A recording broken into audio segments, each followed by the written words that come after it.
Hello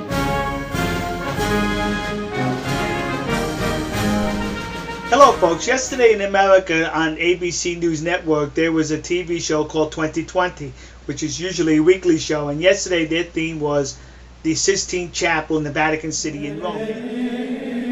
They had two authors on there who wrote a book trying to prove that when Michelangelo painted the Sistine Chapel, it had a decidedly anti-Pope, anti-Catholic theme to it, with two little paintings and innuendos. They didn't offer any proof.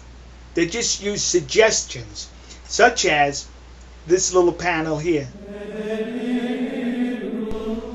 It looks rather innocent, doesn't it? But so let's look at the panel close. See the finger? They're saying that finger is an indication that Michelangelo was giving the finger to the Pope. Not this finger. This finger he was flipping him off with. Now maybe 600 years ago in Italy, that's how they flipped you off. What is that, stupid? You see a little finger in the Sistine Chapel and he's flipping the Pope off? There's no proof. The whole thing was, they said it suggested, it could have been, it might have been, it should have, it would have, and has been. Never any proof, never any documentation. And there was documentation, because Michelangelo did write letters, as they produced a letter that Michelangelo wrote to a friend complaining about the awkward position he had to stand in to paint the Sistine Chapel. But they couldn't produce any letters or any documentation where he was complaining about the Pope or Catholicism. Nor did any of the contemporaries write anything to that effect that they were able to produce. It was all suggestive, because ABC has an agenda against Christianity, specifically Catholicism. As proof further, they showed one of the walls in the Sistine Chapel, which was a painting by Michelangelo of the Judgment Day, and they showed that there was two Jewish characters on that wall. So it's Judgment Day. Everybody's going to get judged. Jews, Catholics, Christians, non-Christians, pagans. Everybody's going to get judged. What's so odd about having Jewish characters in the Sistine Chapel? He was depicting on the ceiling the Old Testament, which was, or is, the Jewish Bible. So you're going to have Jewish folks up there. What are you, stupid?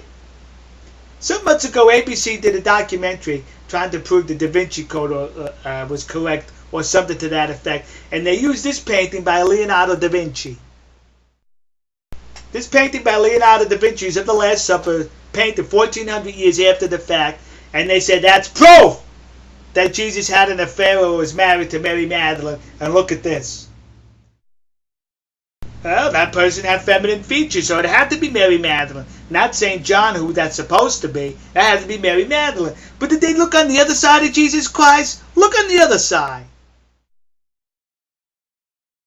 It could be feminine features also, but that was St. Philip. So which one was Mary Magdalene? Was both of them Mary Magdalene? Did Jesus have two females there with him? You can't go by paintings painted 1400 years after the fact to prove something unless you have an agenda. Look at this painting of General George Washington, first president of these United States, crossing the Delaware River during the American Revolution. Look at this painting. That painting was painted 74 years after the fact, and yet it was inaccurate, and it's only 74 years after. What's inaccurate about it is the flag. Look at the flag. That's the Betsy Ross flag. That Betsy Ross flag wasn't so together about Betsy Ross until something like 7 months after George Washington crossed the Delaware.